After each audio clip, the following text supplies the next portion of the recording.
إن الحمد لله نحمده ونستعينه ونستغفره ونؤمن به ونتوكل عليه ونعوذ بالله من شرور أنفسنا ومن سيئات أعمالنا من يهده الله فلا مضل له ومن يضلل فلا هادي له فلن تجد له وليا مرشدا ونشهد أن لا إله إلا الله وحده لا شريك له والذي لا ضد له ولا ند له لا مثل له ولا مثيل له لا وزير له ولا كفيل له لا شبه له ولا شبيه له لا ولد له ولا والد له وهو الواحد الفرد الصمد لم يلد ولم يولد ولم يكن له كفوا أحد ونشهد أن سيدنا ونبينا وحبيبنا وبشيرنا ونذيرنا وطبيبنا وطبيب أرواحنا وحبيبنا وحبيب ربنا محمدا عبد الله ورسوله أرسله بالحق بشيرا ونذيرا وداعيا إلى الله بإذنه وسراجا منيرا أما بعد فقد قال الله تعالى في كلامه المجيد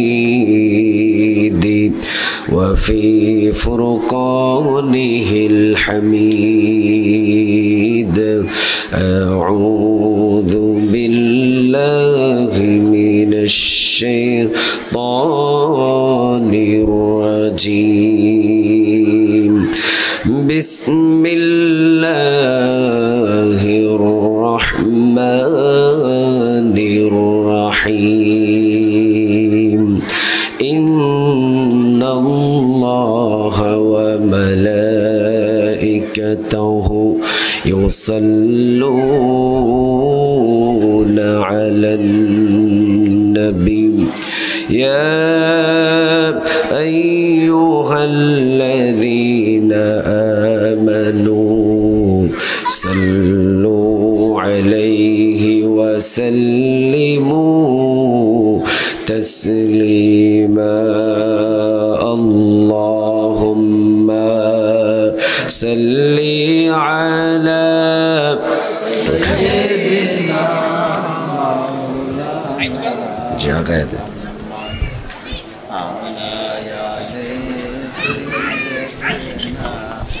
مولانا اللهم صل على سيدنا একটু মিক্সারটা বাড়িয়ে দেন তো রিভার্ব একটু বাড়িয়ে দেন وعلى آل سيدنا হাজারো ব্যথা বেদনার পরে ফিরে আসনি তুমি আপন ঘরে দিনের আলো তুমি ছড়িয়ে দিতে চলে গেলে মদিনায় মক্কা ছেড়ে হে রাসূল তোমাকে ভুলি আমি কেমন করে হে রাসূল তোমাকে ভুলি আমি কেমন করে খেয়ে না খেয়ে দিন প্রচারের কাজে নিজেকে দিয়েছ বিলিয়ে তায়েফের কাফেরেরা চিনল না সে আলো দুষ্টু কাফেরদের পিছু দিল লেলিয়ে পাথরের আঘাতে ক্ষত বিক্ষত হয়ে সারা শরীর থেকে রক্ত ঝরে হে রাসূল তোমাকে ভুলি আমি কেমন করে হে রাসূল তোমাকে ভুলি আমি কেমন করে আল্লাহুম্মা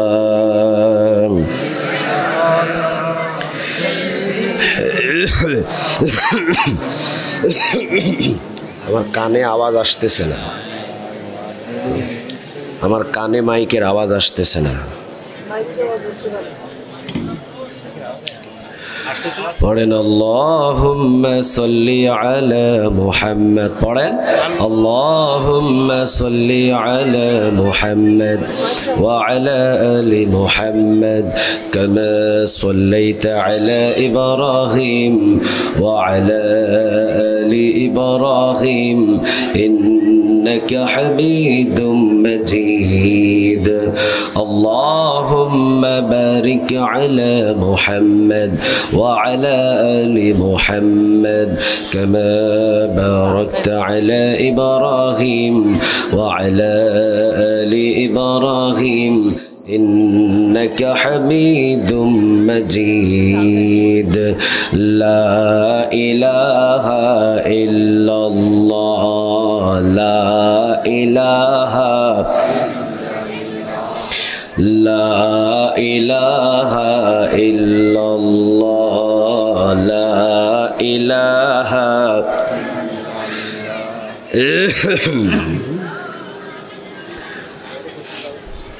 আল্লাহ নামের জিকির করবে যারা আল্লাহর প্রিয় বান্দা তারা আল্লাহর প্রিয় বান্দা যারা জান্নাতে প্রবেশ করবে তারা জোরে লা ইলাহা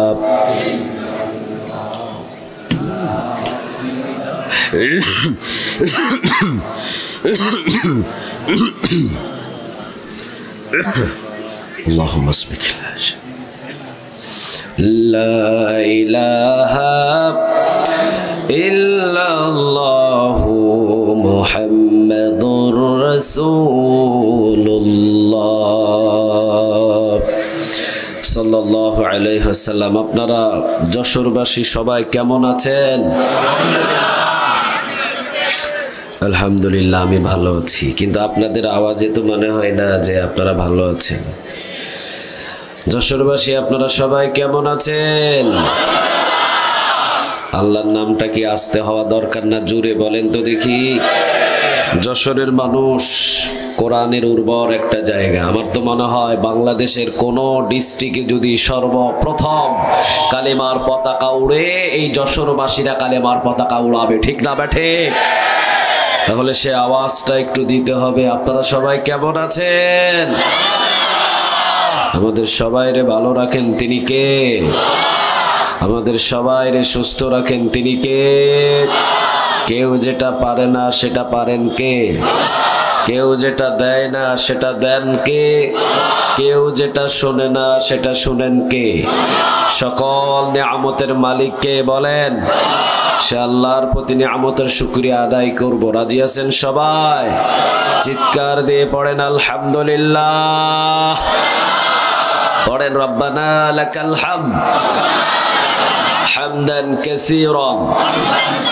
طيبا مباركا فيه قرن الله أكبر كبيرا الحمد لله كثيرا سبحان الله بكرة وأصيلا سبحان الله وبحمده عدد خلقه ورضا نفسه وزنة عرشه ومداد كلماته পড়েন লাকাল হামদ বিল কোরআন লাকাল হামদ বিল ইসলাম লাকাল হামদ বিআসমাইক হুয়া লাকা বিহি সামাইতুহু লাকাল হামদ ইয়া রব সবাই একসাথে ইয়া রব কামা ইয়ানবাগি লিজালালি ওয়াজহিক ওয়া আযীমি সুলতানিক প্রশংসাগুলো করলাম কার সব জায়গায় প্রশংসা করব কার খাওয়ার শুরুতে কার খাওয়ার শেষে কার ঘুমাইতে গেলে কার ঘুম থেকে যখন জাগি তখন কার রাস্তাঘাটে চলার সময় কার আল্লাহ আমাদেরকে গোলাম হিসাবে কবুল করো আর একবার জোরে বলেন আমিন আপনারা মাহফিলে আসতে পেরে খুশি না বেজার মাহফিলে বসাতে আমাদের খুশি করেছেন তিনি কে মাহফিলে বসলে একজনা খুশি হয় কে তিনি বলেন বেজার হয় একজন কে আমরা এই কি এগুলা বাজতেছে ফাটাস ফুটুস করে হ্যাঁ বেলুন ফাটতেছে দেখছেন ঠাস করে বাজে উঠছে আমি হাল দিয়ে উঠছি হ্যাঁ ভয় ভিতরে বেশি কারণ যে চার দেয়ালে যায় এর ভয় একটু বেশিই থাকে তো ছাত্র জীবন থেকেই তো ওগুলো করে আসছি যার জন্য ভয় একটু বেশি আল্লাহ আমাদের কবুল করুক আমরা বলি আমিন আর একটু আওয়াজ দিয়ে বলেন আমিন মাহফিলে বসলে খুশি হয় কে নারাজ হয় কে আমরা মাহফিলের পক্ষে না বিপক্ষে মাহফিলের পক্ষে যারা থাকে তারা অমরের উত্তরসূরি ঠিক না ব্যাঠি মাহফিলের বিপক্ষে যারা চলে যায় যদিও আবু জেহেল নাই কিন্তু এটা আবু জেহেলের নাতি মনে করতে হবে আস্তে কোন ঠিক ব্যাপার কি একটু আওয়াজ দিয়ে বলেন ঠিক না ব্যাঠিক মাহফিল থাকুক আমরা চাই কি চাই না মাহফিল যত বেশি হবে রহমত তত বেশি আসবে ঠিক না ব্যাঠিক মাহফিল নেই যাত্রা গান শুরু হবে যাত্রা গানের পক্ষে আমরা কখনো থাকবো না চলেন তিনটা তাকবীর দিয়ে আলোচনায় চলে যায় লিল্লাহে তাকবীর লিল্লাহে তাকবীর নারে তাকবীর আল্লাহ আমাদের তাকবীর গুলো তুমি কবুল করো আর একবার জোরে বলেন আমিন আপনারা বসেছেন কিছু মানুষ দাঁড়িয়ে আছে দাঁড়িয়ে থাকি শুনলেও নেক হবে তবে বসে গেলে পরিবেশ ভালো দেখাবে রাসূল বসাটাকেই বেশি পছন্দ করতেন কারণ কোরআনের একটা আদব আছে কোরআন হেলা খেলা কোনো কিতাব নয় কোরআন যে মানবে সে জান্নাতে চলে যাবে সুবহানাল্লাহ বললেন না দ্বিতীয় কোনো কিতাব নাই আমাদের কাছে কোরআনটাই হলো আমাদের শ্রেষ্ঠ কিতাব ঠিক না বা ঠিক কোরআন আমরা মানব এই পর্যন্ত যতদিন আমাদের শরীরে রক্ত আছে পৃথিবীর সব কিছু হারিয়ে যাবে কোরআন আমাদের বুক থেকে কেউ কেড়ে নিতে পারবে আরো জোরে বলেন পারবে তাহলে কোরআনের জন্য শুধু আজকের এই ময়দানে বসা না কোরআনের জন্য রক্ত দিব সেই শপথ নিয়ে যেতে হবে ইনশাআল্লাহ আল্লাহ আমাদের সবাইকে কবুল করুক বলেন আমিন আর একটু জোরে বলেন আমিন গলার অবস্থা আমার শুনেই বুঝে গেছেন আমি সুস্থ মানুষ আপনারা বলেন আমি কি সুস্থ মানুষ না গলার অবস্থা ভালো না রবিউল ভাই কিছুক্ষণ আগে খুব ট্রিটমেন্ট করছে আমারে নিয়ে কই রবিউল ভাই খুব ট্রিটমেন্ট করছে এই যে যেগুলো খেলে বা যেগুলো নিঃশ্বাস নিলে গলা ভালো হয় তারপরেও দেখছি যতটুকু পেরেছি আলহামদুলিল্লাহ আপনাদের কাছে এসে যে কথা বলতে পারছি এটাই তো লক্ষ কোটি শুকর ঠিক না বে ঠিক এই প্রোগ্রামে আমার আসার কথা ছিল কোন সালে এই রাসেল ভাই কই 23 সালে আমি আসতে পারি নাই, আমার গাড়ি অ্যাক্সিডেন্ট হওয়ার পর আমি আসতে পারি নাই, কিন্তু আমার মনে হয় যুবকদের ইচ্ছাটা পূরণ করেছেন তিনি কে? আল্লাহ। আপনি যদি আল্লাহর কাছে চান আল্লাহ আপনাকে দিবেন, ঠিক না ঠিক? বান্দা চাইতে দেরি হয়, দিতে দেরি করেন না, তিনি কে? আরো জোরে বলেন তিনি কে? আল্লাহ। আপনারা মাহফিলে বসতে পেরে সবাই খুশি তো? থাকবেন কতক্ষণ? কথা বলেন কতক্ষণ? যতক্ষণ আমরা এখানে পরিবেশ রাখতে পারি, ঠিক না ঠিক? কারণ কোরআনের চাইতে মধুর কিতাব পৃথিবীতে একটাও নেই। মা বোনেরাও এসেছেন, পাশেই আছেন আপনাদের, এই মা বোন সহ আমাদের সবাইকে আল্লাহ এক জান্নাতে কবুল করে নিও, আমরা বলি আমিন। আর একটু জোরে বলেন আমিন। মনসেবপুর যুব সমাজের উদ্যোগে তাফসিরুল কোরআন মাহফিল। আমার নাম অনেক মোটা করে দিয়েছেন, মানে কি আমি কি বেশি মোটা নাকি? হ্যাঁ, আমার চাইতে তো রবিউল ভাই আরো বেশি মোটা, ওনার নাম মোটা করে দেওয়াটা দরকার ছিল, কিন্তু আমারটা অনেক মোটা করে দিয়েছেন। এখানে অনেক লোকজন আছেন, সবার কথা তো আমার বলা সম্ভব না, গলার অবস্থাও যেহেতু ভালো না। চলেন আমরা আলোচনায় চলে যাই, কোরআন থেকে আলোচনা শুনি, কারণ কোরআন থেকে আলোচনা শুনলে ঈমান বাড়িয়ে দেয় তিনি কে? ইন্নামাল মুমিনুনা আল্লাযীনা ইযা যুকিরাল্লাহু ওয়াজিলাত কুলুবুহুম ওয়া ইযা তুলিয়াত আলাইহিম আয়াতুহু যাদাতুহুম ঈমানা ওয়া আলা রাব্বিহিম ইয়াতাওয়াক্কালুন। বলেন কথাটা কার?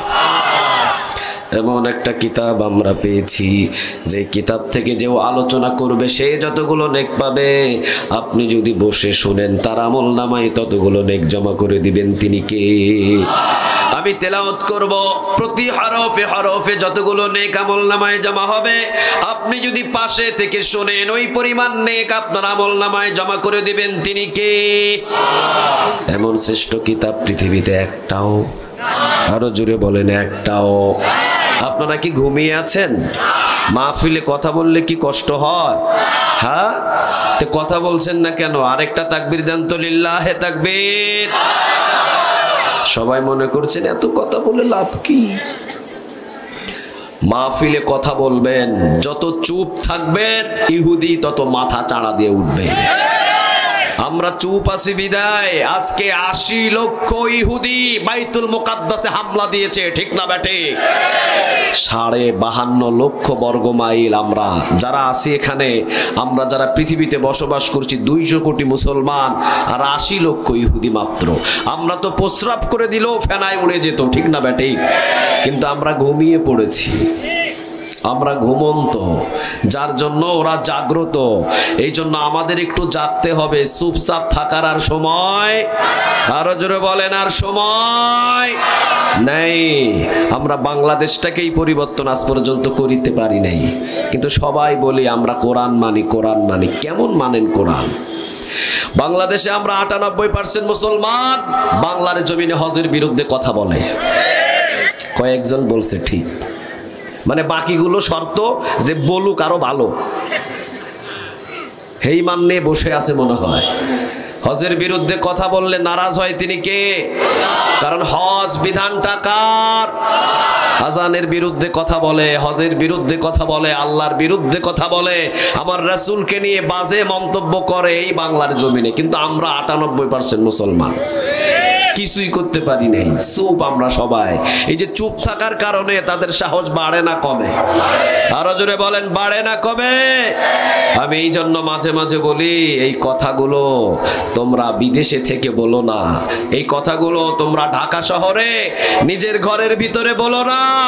এই কথাগুলো যদি বলার সাহস হয়, আই খোলা ময়দানে যশোরের ভূমিতে এসে কথা বল, পিঠের চামড়া নিয়ে ঢাকা শহর যাইতে পারবি না। খোলা ময়দানে এসে একবার বলে দেখো আমাদের ঈমান আছে না নাই, ঠিক না ঠিক? টিভি টকশোর ভিতরে বলে পুলিশ পাহারা দিয়ে, র‍্যাব পাহারা দিয়ে, সেনাবাহিনী পাহারা দিয়ে কথা বলো। কেন? আসো ময়দানে, খোলা ময়দানে কথা বলো। আমার কোরআনের একটা আয়াত নিয়ে বাজে মন্তব্য করবা, জিহ্বাটাকে টেনে ছিঁড়ে ফেলা হবে। কোন ধরনের কোন খাতির তাদের সাথে করা যাবে? আরো জোরে বলেন করা যাবে? আমরা কোরআনকে জীবনের চাইতে বেশি ভালোবাসি, আমার রাসূলকে জীবনের চাইতে বেশি ভালোবাসি। লা ইউমিনু আহাদুকুম হাত্তা আকুনা আহাব্বা ইলাইহি মিন ওয়ালিদিহি ওয়া ওয়ালাদিহি ওয়ান নাসি আজমাইন। সব কিছু থেকে যে রাসূলকে বেশি না ভালোবাসে সে কখনো মুমিন হতে পারবে না। সব কিছু থেকে বেশি ভালোবাসতে হবে। আমার বাবাকে যদি কেউ মারে আর আমি যদি তাকায়া থেকে দেখি, আমি অযোগ্য সন্তান যোগ্য সন্তান হতে পারি নাই। আমার রাসূলকে বাংলার জমিনে ছাগল মোহাম্মদ বলবে আর আমি নামাজ পড়ে তসবিহ টানবো, এই ইমানদারের আল্লাহর 4 আনা কোনো দাম? আরো জোরে বলেন কোনো দাম? যে বলেছে ছাগল মোহাম্মদ, ও যদি বাংলার জমিনে পা রাখে আগেই 2টা পা ছিঁড়ে ফেলা হবে, ঠিক না বা ঠিক? এইরকম ইমাম তৈরি করার কথা বলেছেন তিনি কে? আরো জোরে বলেন তিনি কে? লা ইউমিনু আহাদুকুম হাত্তা আকুনা আহাব্বা ইলাইহি মিন ওয়ালিদিহি ওয়া ওয়ালাদিহি ওয়ান নাসি আজমাইন। নিজের বাবার চাইতে, নিজের মায়ের চাইতে, আত্মীয় স্বজন, নেতা নেত্রী সব কিছুর চাইতে রাসূলকে বেশি ভালোবাসতে হবে। যদি না ভালোবাসতে পারেন আপনি মুমিন নয়। কথাটা কার? তাহলে বাবাকে মানলে যদি আমি লাফিয়ে পড়ি, রাসূলের আদর্শ নিয়ে যদি বাজে মন্তব্য করে তরবারি হাতে ধরতে হবে। আসতে বলেন ঠিক? প্রয়োজনে আমরা হাতের ভিতরে তরবারি ধরবো, এরপরও রাসূলকে অপমান করতে দিব? আরো জোরে বলেন দিব? এই 2টা জিনিস আমাদের খুব নরম জায়গা। আল্লাহর বিরুদ্ধে কথা বলবা, তোমার সাথে কোনো খাতির নাই। রাসূলের বিরুদ্ধে কথা বলবা, তোমাকে চেনার টাইম নাই। কে তুমি? তোমাকে আর চেনার টাইম নাই। তোমার বিরুদ্ধে আমরা দাঁড়িয়ে যাব, ঠিক না ঠিক? কারণ আমাদের জীবন কার জন্য? আরো জোরে বলেন কার? ইন্না সালাতি ওয়া নুসুকি ওয়া মাহইয়ায়া ওয়া মামাতি লিল্লাহি রাব্বিল আলামিন। আমার জীবন, আমার মৃত্যু, আমার হায়াত, আমার জীবনে যা কিছু আছে সবগুলো একজনের জন্য। তিনি কে? সে আল্লাহর জন্য একটু জিকির করি, লা ইলাহা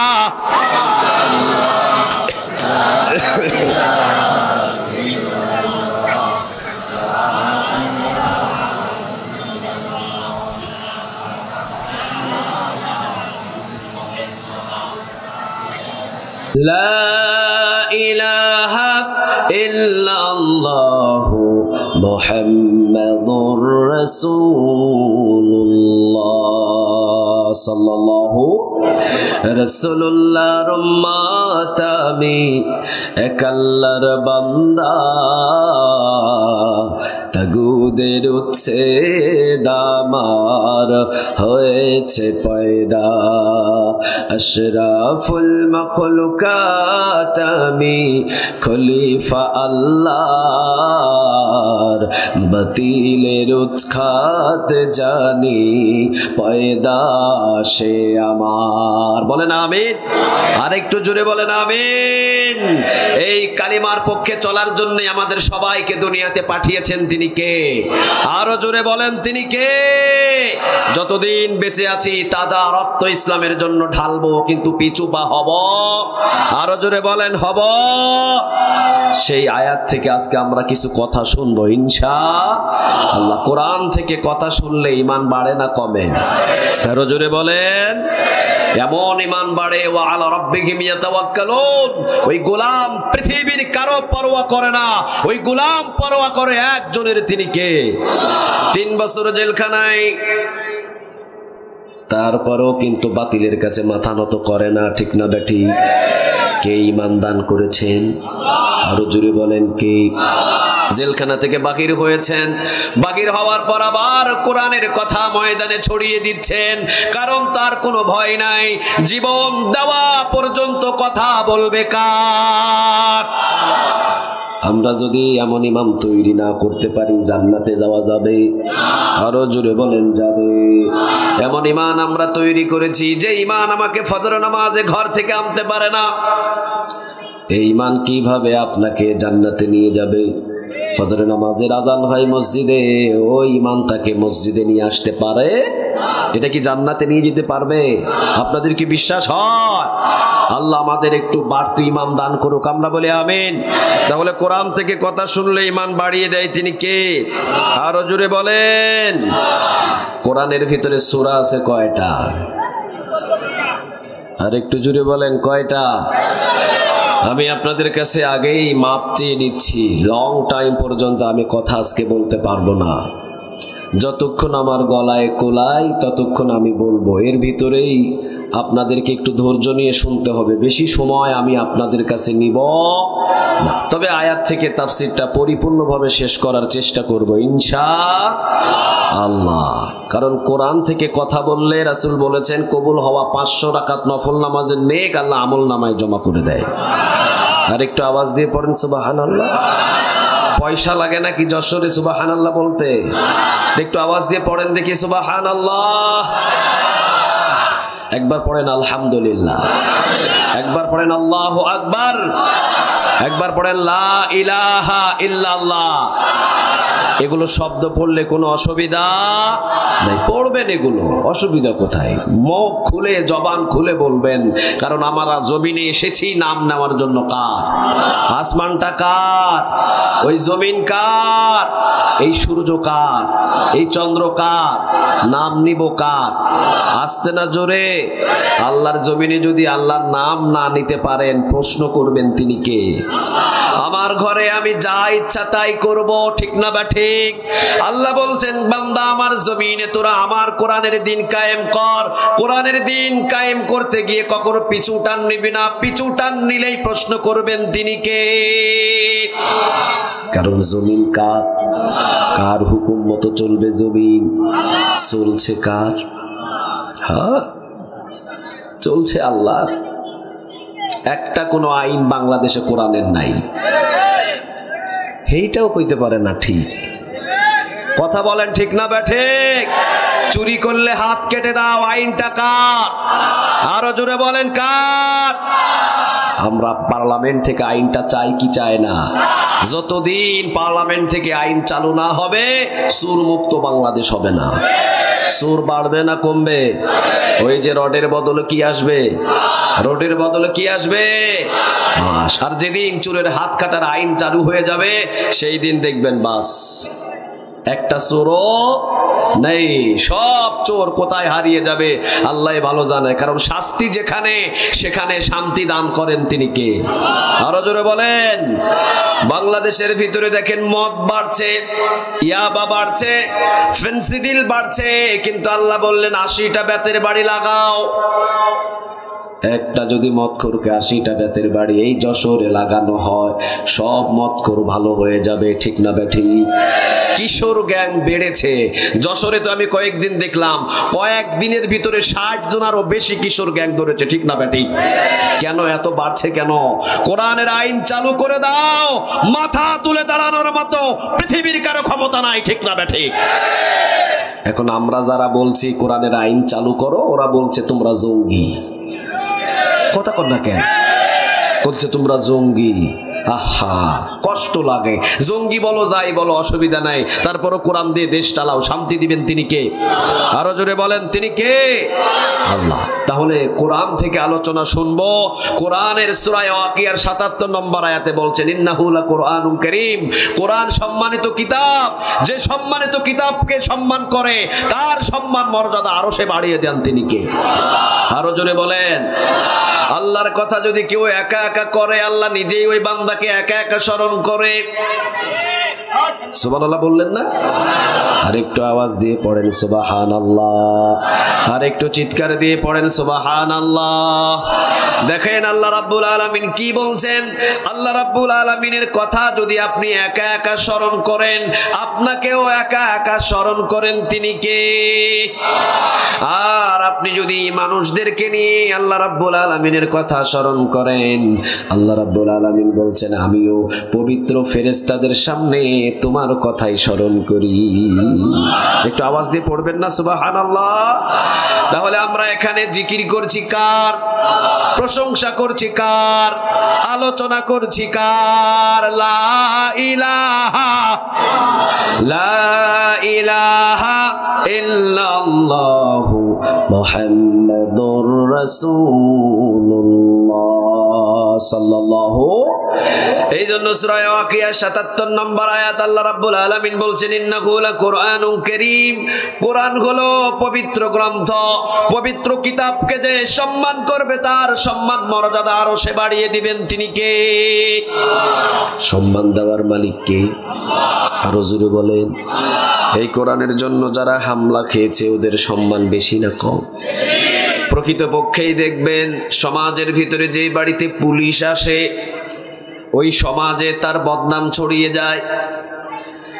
সমাজের ভিতরে যে বাড়িতে পুলিশ আসে হাতের ভিতরে হ্যান্ডকাপ লাগিয়ে তাকে টেনে নিয়ে যায়, দেখবেন সমাজের ভিতরে সবচাইতে ঘৃণিত ব্যক্তি সে হয়। কিন্তু এই কোরআনের জন্য যদি কোনো পুলিশ বাড়িতে আসে ওর সম্মান সারা বিশ্ব। আসতে বলেন ঠিক।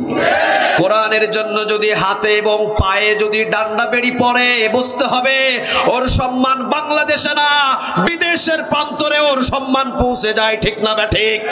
কারণ কোরআনের জন্য মামলা খেলে সম্মান বাড়ায় তিনি কে? আরো জোরে বলেন তিনি কে? রফিকুল ইসলাম মাদানী ছোট্ট মানুষ, কোরআনের জন্য হামলা মামলা খেয়েছে, ডান্ডা বেড়ি পড়েছে, বাহির হতে দেরি একজন গিয়ে বলছে আব্বা আপনাকে আমার জামাই বানাতে চাই।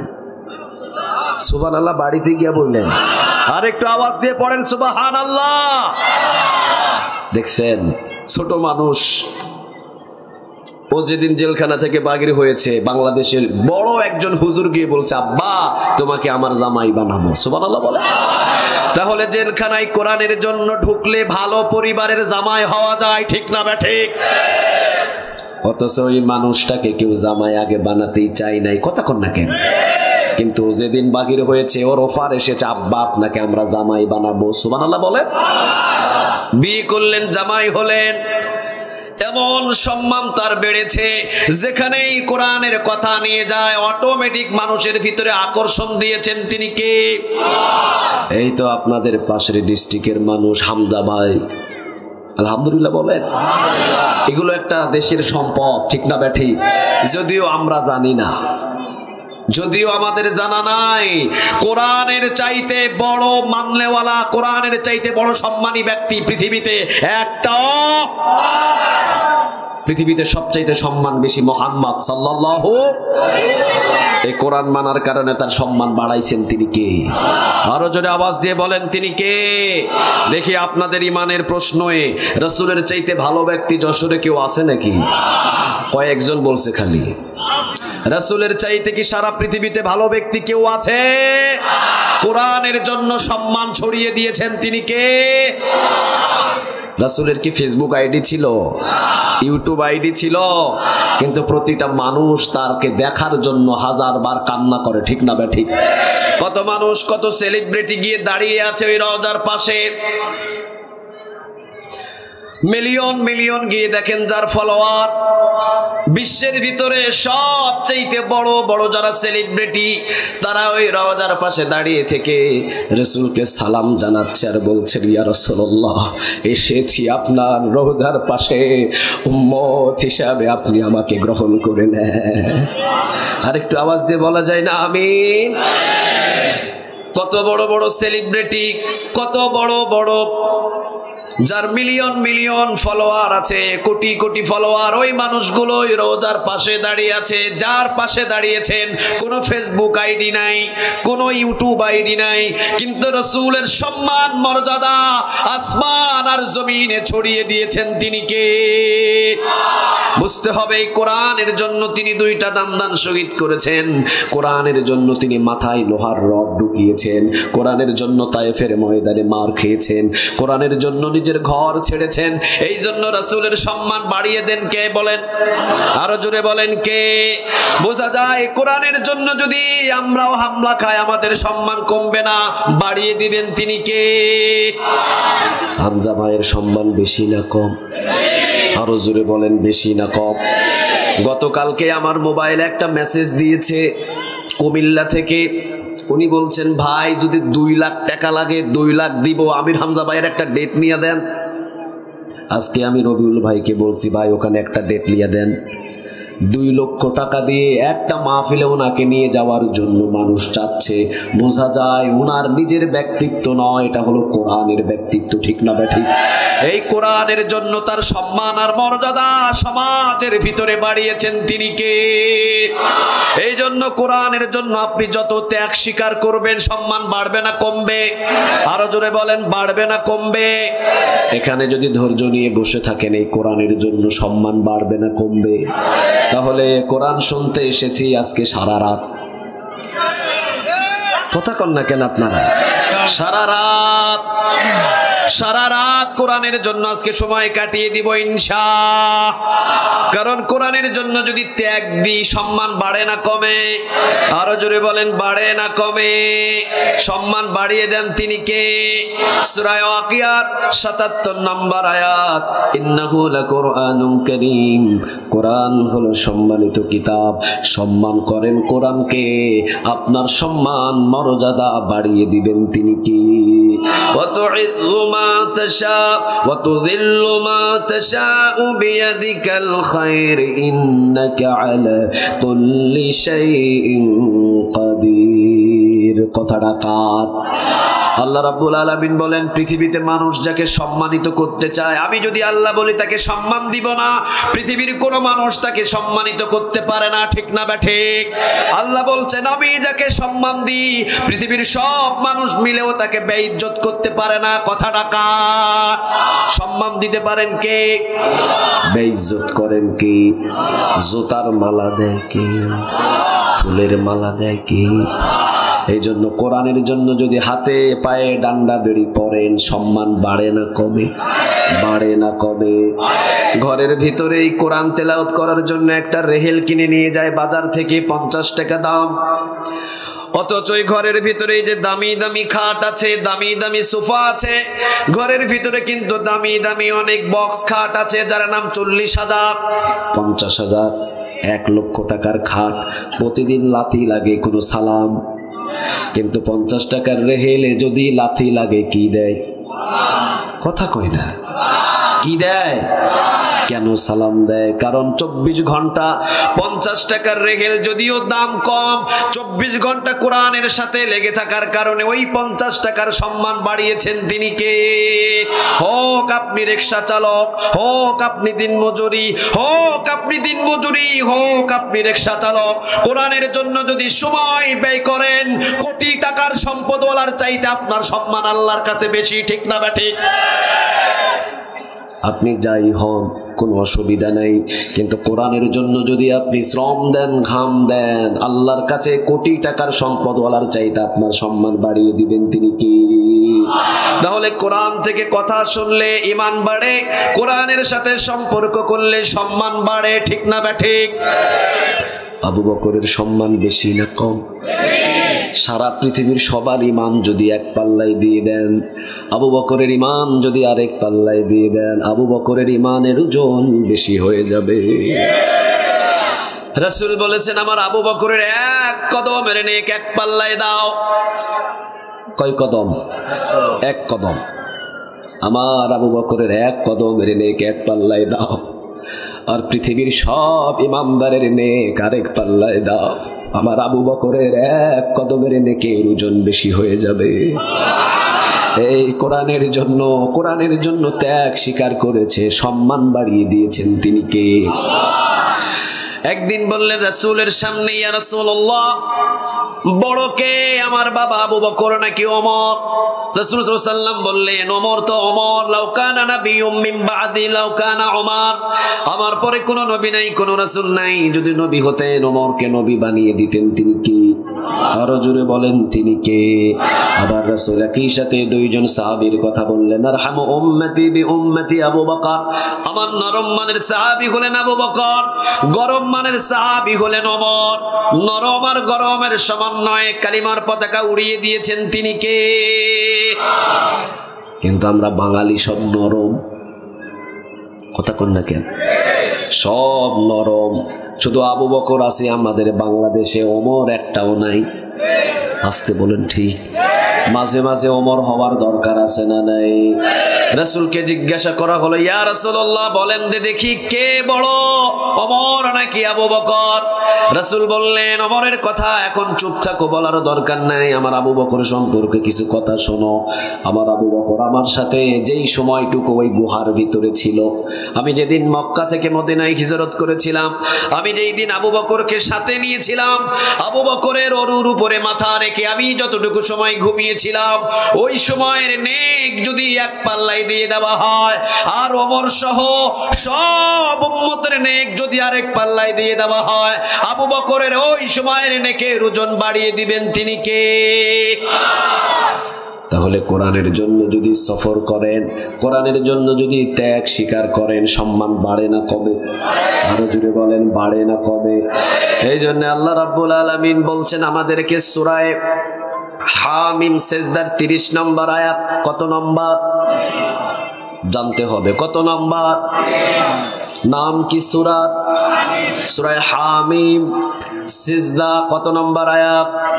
আরো জোরে বলেন, ইন্নাল্লাযীনা ক্বালু রাব্বুনাল্লাহু সুম্মা ইসতাকামু তাতানাজ্জালু আলাইহিমুল মালায়েকা আল্লা তাখাফু ওয়া লা তাহজানু ওয়া আবশিরু বিল জান্নাতিল্লাতী কুনতুম তুআদুন। কত টাকা? আরো জোরে বলেন, কার? ইন্নাল্লাযীনা ক্বালু রাব্বুনাল্লাহ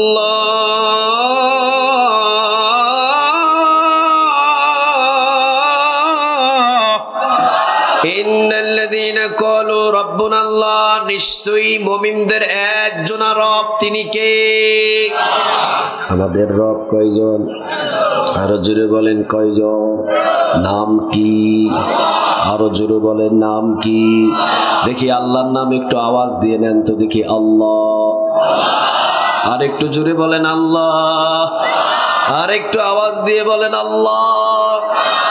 নাম নিলাম কার? যিনি আলহামদুলিল্লাহি রাব্বিল আলামিন, সারা জাহানের রব, ঠিক না ঠিক? নাম নিলাম কার? আর রহমানির রহিম, তিনি পরম করুণাময়, অতি দয়ালু। নাম নিলাম তার যিনি মালিক ইয়াউমিদ্দিন, বিচার দিনের মালিক কে? যদিও অনেকে আমরা স্বীকার করি না, মনে করি নিজেই ক্ষমতা পেয়েছি, নিজেই বিচারক, ঠিক না ঠিক? বিচারকেরও বিচারক কে? আরো জুড়ে বলেন, কত জনের বিচার করেছ? কত জনের গলায় ফাঁসি লাগিয়েছ? কত জনকে ফাঁসি দিয়ে মিষ্টি খেয়েছ? ওইগুলার বিচার করার জন্য আরেকজন বিচারক আছে, তিনি কে? আমরা তাকেই রব হিসাবে মানি, ঠিক না ঠিক? ইন্নাল্লাযীনা ক্বালু রাব্বুনাল্লাহ, নিশ্চয়ই যারা আমি আল্লাহ রাব্বুল আলামিনকে রব হিসাবে মেনে নেই, বলেন আমাদের রব কে? আর একটু আওয়াজ দিয়ে বলেন, আমাদের রব কে? বোঝার জন্য বলছি, আগামীকাল যদি দাজ্জাল আসে যশোরের ভিতরে, কে আসে? কথা বলেন, কে? দাজ্জাল। আগামীকাল যদি দাজ্জাল এই যশোরে আসে, আর যশোরে যদি দাজ্জাল এসে বলে আমি রব, তখন ওর সামনে নাম নিবেন কার? সবাই মনে করছে যে না, দাজ্জাল আসলে মানে নিব ওকে।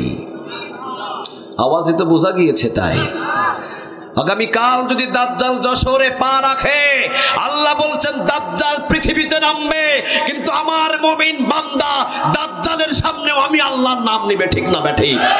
ওই কথাই আল্লাহ এখানে বলছেন, ইন্নাল্লাযীনা ক্বালু রাব্বুনাল্লাহ, নিশ্চয়ই যারা আমি আল্লাহকে রব হিসাবে মেনে নেই, দাজ্জালের সামনেও নাম নিবে কার? আরো জোরে আওয়াজ দিয়ে বলেন কার? আমরা দাজ্জালের সামনেই জিকির লাগিয়ে দিব, লা ইলাহা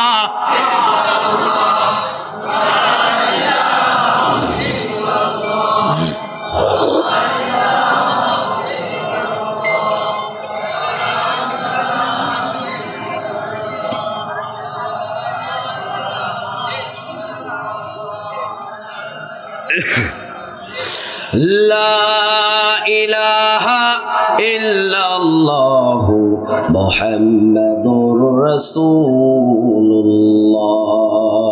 সাল্লাল্লাহু। দাজ্জালের সামনে কোন রবের নাম নিব? আল্লাহ রাব্বুল আলামিন সূরা হামিম সিজদার 30 নম্বর আয়াতের ভিতরে আল্লাহ বলে দিচ্ছেন, ইন্নাল্লাযীনা ক্বালু রাব্বুনাল্লাহ, নিশ্চয়ই যারা আমি আল্লাহ রাব্বুল আলামিনকে রব হিসেবে মেনে নেয়, সুম্মাস্তাকামু, যারা অটল হয়ে দাঁড়িয়ে থাকে। আল্লাহকে রব হিসেবে মেনে নেওয়া সহজ, দাঁড়িয়ে থাকা কঠিন, ঠিক না বা ঠিক? বহুজন আছে আল্লাহকে রব হিসেবে মানে, হামলা খাইলেই ভুলে যায়। কথা কন না কেন? কয় হুজুর এখন দিনকাল ভালো না, ভালো আছিল কোন দিন? বেলালকে যে শাস্তি দেওয়া হয়েছে, বাংলার মুসলমানদেরকে তো এখন ওই শাস্তি দেওয়া হয় নাই, ঠিক না বা ঠিক? সুমাইয়া রাদিয়াল্লাহু তাআলা আনহাকে যেভাবে লাঞ্ছিত করা হয়েছে, যেভাবে সুমাইয়াকে জীবন দিতে হয়েছে, ওই রকম তো এখনো বাংলাদেশে শুরু হয় নাই। তাহলে বোঝা যায় তুমি বলছো দিনকাল ভালো না, পরে ইসলামী আন্দোলন করব, পরে আল্লাহকে রব হিসাবে মেনে নেব। বোঝা যায় তুমি সুযোগবাজ, তোমার জন্য জান্নাতের গেট বন্ধ করে রেখে দিয়েছেন তিনি কে? এত সোজা না। এই জন্য আল্লাহ রাব্বুল আলামিন বলছেন, ইন্নাল্লাযীনা ক্বালু রাব্বুনাল্লাহ, নিশ্চয়ই যারা আমি আল্লাহ রাব্বুল আলামিনকে রব হিসাবে মেনে নেবে। আমি আল্লাহকে রব হিসাবে মেনে নেওয়া এত সহজ না। যখনই আমি আল্লাহ রাব্বুল আলামিনকে রব হিসাবে মেনে নিবি, তখন হামলা হতে পারে, মামলা হতে পারে, জেলখানায় যাওয়া লাগতে পারে, দেশ ছাড়া লাগতে পারে, টানা 13 বছর জেলখানায় থাকা লাগতে পারে। যারা কোরআনের দাওয়াত 50 বছর দেশ বিদেশে ছড়িয়ে দিয়েছে, ঠিক না ব্যাঠি? তারপরেও সুম্মাস্তাকামু, অটল হয়ে দাঁড়িয়ে থাকতে হবে। কথা ডাকা আরো জোরে আওয়াজ দিয়ে বলেন কার?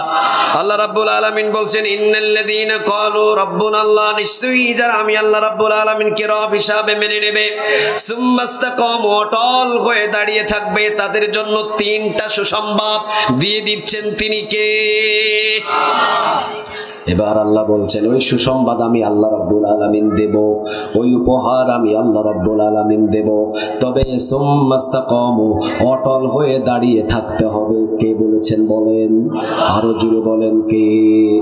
আল্লাহ রাব্বুল আলামিন এবার বলছেন, ইন্নাল্লাযীনা ক্বালু রাব্বুনাল্লাহ, নিশ্চয়ই যারা আমি আল্লাহ রাব্বুল আলামিনকে রব হিসাবে মেনে নেই। 6 জায়গায় আল্লাহকে রব হিসাবে মেনে নিতে হবে। কয় জায়গায়? আরো জোরে বলেন কয় জায়গায়? 6 জায়গায় একজনকে রব হিসাবে মেনে নিতে হবে। কে তিনি বলেন?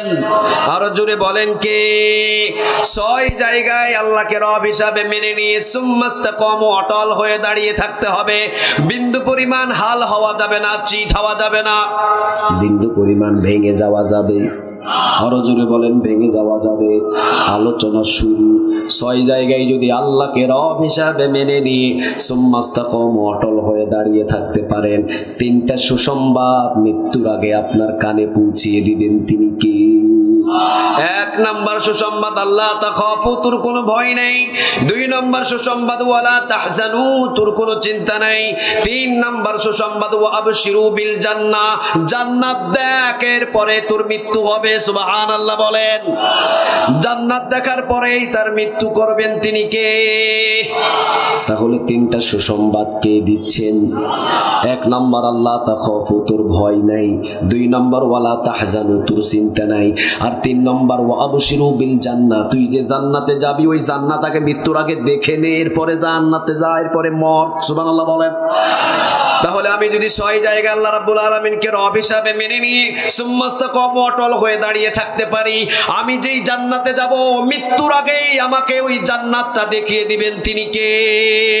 কয় জায়গায় আল্লাহকে রব হিসাবে মানব? আরো জোরে বলেন কয় জায়গায়? লিল্লাহি তাকবীর, লিল্লাহি তাকবীর, নারে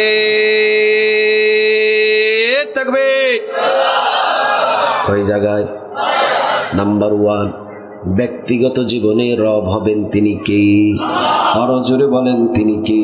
দরকার মাজারে যাব না, ছেলের দরকার চাইবো কার কাছে বলেন? শান্তির দরকার, কোন মাজারে সেজদা দিব না, শান্তির দরকার চাইবো একজনের কাছে, তিনি কে? আমার সংসারে শান্তি নাই, কোনো তাবিজ বাঁধবো না, কোনো দরবারে যাব না। ব্যক্তিগত জীবনে আমি একজনের কাছ থেকে, রবের কাছ থেকে চাইবো, তিনি কে? তাহলে আমার ব্যক্তিগত জীবনে আল্লাহকে রব হিসেবে মেনে নেব। সুম্মাস্তাকাম, অটল হয়ে দাঁড়িয়ে যদি আমাকে ক্রয় করতে চায়, আমি কখনো আমার ঈমান বিক্রি করব? আরো জোরে বলেন, বিক্রি করব? তাহলে ব্যক্তিগত জীবনে আকাকে রব মানব, শুধু রব হিসাবে মানলেই হবে না, সুম্মাস্তাকাম, অটল হয়ে দাঁড়িয়ে থাকতে হবে ইনশাআল্লাহ। 2 নাম্বার, পারিবারিক জীবনে রব তিনি কে? আমার পরিবার ওই পশ্চিমা দেশের কখনো কোনো নিয়ম অনুযায়ী চলবে না, ওই ইন্ডিয়ার কোন সিরিয়াল দেখে আমার পরিবার চলবে না, পাখি ড্রেস পরে মার্কেটে মার্কেটে ঘুরবে না। আমার পরিবারের ভিতরে হুকুম চলবে কার? আজান হবে, বাচ্চা সহ নামাজে দাঁড়িয়ে যেতে হবে, ঠিক না ঠিক? উপযুক্ত মেয়ে পর্দা করে পাঠান স্কুলে। আপনার বিবি মশারির মতো কাপড় পরিধান করে কখনো পর্দার বাহিরে যেতে পারবে? আরো জোরে বলেন, যেতে পারবে? আপনার পারিবারিক জীবনে একজনাকে রব হিসাবে মানতে হবে, তিনি কে? সুম্মাস্তাকাম, অটল হয়ে দাঁড়িয়ে থাকতে হবে। তাহলে আপনার পরিবার কারো হুকুম মতো চলবে না, আপনার পরিবারে শুরু থেকে শেষ পর্যন্ত সব হুকুম থাকবে কার? অটল হয়ে দাঁড়িয়ে থাকতে হবে, খবরদার, অটল হয়ে দাঁড়িয়ে থাকতে হবে। আপনার বিবিকে কখনো পাশের ভাই দেখতে পাবে? খালতো ভাই দেখতে পাবে, মামাতো ভাই দেখতে পাবে, ফুফাতো ভাই দেখতে পাবে, বন্ধু দেখতে পাবে। বোঝা যায় আল্লাহকে যদি রব হিসাবে পারিবারিক জীবনে মানেন, আপনার পরিবার পর্দায় থাকতে হবে, 5 ওয়াক্ত নামাজ পড়তে হবে, ছেলেদের হাতে কোরআন উঠিয়ে দিতে হবে। আপনার পরিবার কখনো কারো গীবত করতে পারবে না, আপনার পরিবার খালাতো ভাইয়ের সাথে দেখা দিতে পারবে না, আপনার পরিবার নামাজের সময় বাহিরে গিয়ে ঘোরাঘুরি করতে পারবে না। কারণ পারিবারিক জীবনে একজনাকে রব হিসাবে মেনে নিয়েছেন, তিনি কে? আল্লাহকে রব হিসেবে মেনে নেওয়ার পর সুম্মাস্তাকাম, অটল হয়ে দাঁড়িয়ে থাকতে হবে। কথাটা কার? কয়টা গেল? 1 নাম্বার, ব্যক্তিগত জীবনে রব হবেন কে? কোটি টাকা দিয়েও আমার ঈমান আমি বিক্রি করব? আরো জোরে বলেন, বিক্রি করব? 2 নাম্বার, পারিবারিক জীবনে রব হবেন, তিনি কে? 3 নাম্বার, সামাজিক জীবনে রব হবেন, তিনি কি? আপনার যে সমাজ, এই সমাজ পৃথিবীর কারো আইন অনুযায়ী চলবে না, সামাজিক জীবনে হুকুম চলবে কার? আপনাদের এলাকায় হয় কি হয় না জানি না, অন্যান্য এলাকায় দেখেছি গায়ে হলুদের নামে নারী পুরুষ একসাথে রাতের 3টা পর্যন্ত ডেক সেট বাটায় আর নাচে, ঠিক না ঠিক? আছে না নাই? এগুলো হলো সমাজের ক্যান্সার। কথা কন না কেন আপনারা? সামাজিক জীবনে যদি আল্লাহকে রব হিসাবে মানেন, আপনি অবশ্যই ডেক সেট বন্ধ করতে হবে। অবশ্যই গায়ে হলুদ যদি করতেই হয়, নারীরা নারীদের ভিতরে গায়ে হলুদ করবে, ছেলেরা ছেলেদের ভিতরে গায়ে হলুদ করবে। নারী পুরুষ একসাথে রাতের 3টা পর্যন্ত গায়ে হলুদ করা হালাল না হারাম? আরো জোরে বলেন, হালাল না হারাম? সমাজের নেতা হয়েছেন, যদি এই চিন্তা ভাবনাগুলো আপনার ভিতরে না থাকে, ওই সমাজের নেতার কাছ থেকে কে হিসাব নেবে? কথা কন না কেন? কি মাইকের আওয়াজ কি কমে গেছে নাকি? হ্যাঁ, একটু বাড়াই দেন তো আওয়াজ, বক্সের আওয়াজটা। তাহলে সামাজিক জীবনে একজনাকে রব হিসাবে মানতে হবে, তিনি কে? আপনার সমাজের ভিতরে গাঁজা খেয়ে ঘুরে বেড়ায়, শুধু দেখছেন, কিছুই করছেন না, হিসাব দিতে হবে কার দরবারে? আপনার সমাজে ফেন্সিডিল বেচা বিক্রি হয়, দেখে কিছু করতে পারছেন না, হিসাব দিতে হবে একজনের দরবারে, তিনি কে? তাহলে ওই সামাজিক জীবনে রবের হুকুম মানবেন, কোনো গাঁজা, কোনো ফেন্সিডিল যারাই খাবে সামাজিক ভাবে বৈঠক বসে শাস্তি দেন, সমাজটাকে জান্নাতি সমাজ হিসাবে কে করবেন? আরো জোরে বলেন। তাহলে সামাজিক জীবনে কাকে রব মানতে হবে? শুধু কি মানবেন না সুম্মাস্তাকাম, অটল হয়ে দাঁড়িয়ে থাকতে হবে? যখনই আপনি গায়ে হলুদের ডেক সেট বন্ধ করতে যাবেন, অনেকেই কিন্তু আপনার শত্রু হয়ে যাবে। কথা কন না কেন? সুম্মাস্তাকাম, অটল হয়ে দাঁড়িয়ে থাকতে হবে। কি করবি কর, জীবন দিয়ে দিব, এরপরও আমার সমাজে ডেক সেট বাজবে। আরো জোরে বলেন, বাজবে। এটাই বলে সুম্মাস্তাকাম, কি করবি কর। গাজার আসর আমার সমাজে আসতে পারবে না, ওই গাজাখোর আপনার বিরুদ্ধে লাগবে, আপনার ঘর জ্বালিয়ে দিতে পারে, ওই গাজাখোর আপনাকে রাতের বেলা খুর দিয়ে টান দিতে পারে, এরপরও আপনি সুম্মাস্তাকাম, ঠিক না ঠিক? সামাজিক জীবনে কাকে রব মানতে হবে? কয়টা গেল? 4 নাম্বার, অর্থনৈতিক জীবনে একজনাকে রব হিসাবে মানতে হবে। তিনি কি? আমি দোকানদার, ব্যবসা করি, ব্যবসার ভিতরে অর্থনৈতিক জীবনে আমার জীবন কাটে। আমি রাসূলের সুন্নাহ ছাড়া ব্যবসা করব না, কারণ রাসূল বলেছেন যে আমার সুন্নাহ অনুযায়ী ব্যবসা করবে, পাশাপাশি আমার সাথে জান্নাতে থাকবে। সুবহানাল্লাহ। বাড়িতে গিয়ে বললেন, একটু আওয়াজ দিয়ে বলেন সুবহানাল্লাহ। তাহলে অর্থনৈতিক জীবনে কাকে রব মানবেন? তাহলে ঘুষ খাওয়া যাবে, সুদ খাওয়া যাবে, চুরি করা যাবে, ওজনে কম দেওয়া যাবে, কারণ যা আসে ওইটাই আলহামদুলিল্লাহ। অর্থনৈতিক জীবনে কখনো আমি হারাম খাবো? আরো জোরে বলেন খাবো। কেউ যদি আমাকে বলে ভাই সাহেব 3 লক্ষ টাকা আপনাকে দিয়ে দিব, আপনি একটা সই করে দিলে ওই জমিনটা আমি পেয়ে যাব। 3 লক্ষ টাকার জন্য আপনি সই করে দিলেন, ওই মানুষটার জমিন আরেকজন দখল করে খাচ্ছে। আপনি অর্থনৈতিক জীবনে কখনো সম্মাস্তা কম অটল হয়ে থাকতে পারেন নাই। 3 লাখে আপনি কাজ কথা কর না কেন? 3 লাখে আপনি কাজ, 4 লাখে আপনি কাজ, 5 লাখে আপনি কাজ, 2000 টাকা দিয়ে অনেকে কাজ হয়ে যায়। ঠিক না বেঠিক? গাঁজাখোর, ইয়াবাখোর, মদখোর, ও এসে বলছে ভাই সাহেব 2000 টাকা রাখেন, সিলটা আমার উপরে মেরে আসে। 2000 টাকায় ভোটের সিল মারছে, কাজ কথা কর না কেন? এমন ইমানদার পৃথিবীতে আছে না নাই? যদিও এখন সিল মারা লাগে না, বিকাশেই হয়। আমাদের এলাকায়, আপনাদের এলাকায় নাই, আমাদের এলাকায় আছে বিকাশ এমপি, বিকাশ চেয়ারম্যান, বিকাশ মেম্বার। আপনাদের এলাকায় নাই? নাই। হ্যাঁ, আল্লাহ আমাদের বুঝদান করুক, বলেন আমিন। আরো জোরে একটু আওয়াজ দিয়ে বলেন আমিন। অর্থনৈতিক জীবনে কাকে রব মানবেন? আমাকে কোটি টাকা দিলেও কখনো অর্থনৈতিক জীবনে আমার পরিবারের জন্য কখনো হারাম টাকা আমি পরিবারে ঢোকাবো? আরো জোরে বলেন ঢোকাবো। দরকার নাই আমার বাড়ির, দরকার নাই আমার গাড়ির, দরকার নাই আমার টাকার, দরকার নাই আমার পয়সার, প্রয়োজনে না খেয়ে থাকবো, এরপরও চুরি করা খাবার আমার পরিবারকে খাওয়াবো না। ঠিক না বেঠিক? তাহলে অর্থনৈতিক জীবনে সব সময় সুম্মাস্তাকাম অটল হয়ে দাঁড়িয়ে থাকতে হবে। একজনাকে রব হিসাবে মেনে নিবে। তিনি কি? আরো জোরে বলেন তিনি কি? সাহাবীদের জীবন ছিল এমন, 3 দিন পর্যন্ত কোনো খাবার নাই, 4 দিন পর্যন্ত কোনো খাবার নাই, 5 দিন পর্যন্ত কোনো খাবার নাই, কিন্তু কখনো কারো খাবার হাত দিয়ে ধরে। আরো জোরে বলেন ধরে। তারা দুনিয়ার পাগল ছিল না, আখিরাতের পাগল ছিল। সুবহানাল্লাহ বলেন। একজন সাহাবী রাসূলের কাছে এসেছেন, রাসূল সাল্লাল্লাহু আলাইহি ওয়াসাল্লামের কাছে এসে বসলেন। রাসূল বললেন তোমার বাড়ি কোথায়? তিনি বললেন অমুক এলাকায়। কি করে এসেছো তুমি? কয় আপনার পিছনে নামাজ আদায় করার জন্য বাড়ি ঘর জায়গা জমি সব ছেড়ে এসেছি, একজনের পাগল হয়ে লা ইলাহা ইল্লাল্লাহু মুহাম্মাদুর রাসূলুল্লাহ সাল্লাল্লাহু। রাসূল বললেন তুমি বাড়ি ছেড়ে দিয়েছো? বলেন হ্যাঁ বাড়ি ছেড়ে দিয়েছি, জায়গা জমি কই সব ছেড়ে দিয়েছি, আপনার পিছনে নামাজ আদায় করার জন্যই এই কালিমার পাগল হয়ে নিজের ঘর বাড়ি ছেড়ে দিয়ে চলে এসেছি মদিনায়। রাসূল বললেন খাও নাই কয়দিন? কয় খেয়েছি। আসলে কয়েকদিন চেহারা দেখে বোঝা যায় খায় নাই। রাসূল একটু খাবার দিলেন, খেলেন। রাসূল বললেন তুমি কি চাও আমার কাছে? যা চাও আমি তাই দেব। সুবহানাল্লাহ নাই? যা চাও তাই দেব। আমি যেহেতু মক্কা মদিনার প্রেসিডেন্ট, আবার আমি যদি আল্লাহর কাছে হাত তুলি আমার হাতের দোয়া কবুল করেন তিনি কে? আমরা সবাই মিলে হাত তুললে যতটা কবুল হবে না, রাসূল যদি হাত তুলে জমিনে হাত উঠানোর আগে কবুল করবেন কে? আরো জোরে বলেন তিনি কে?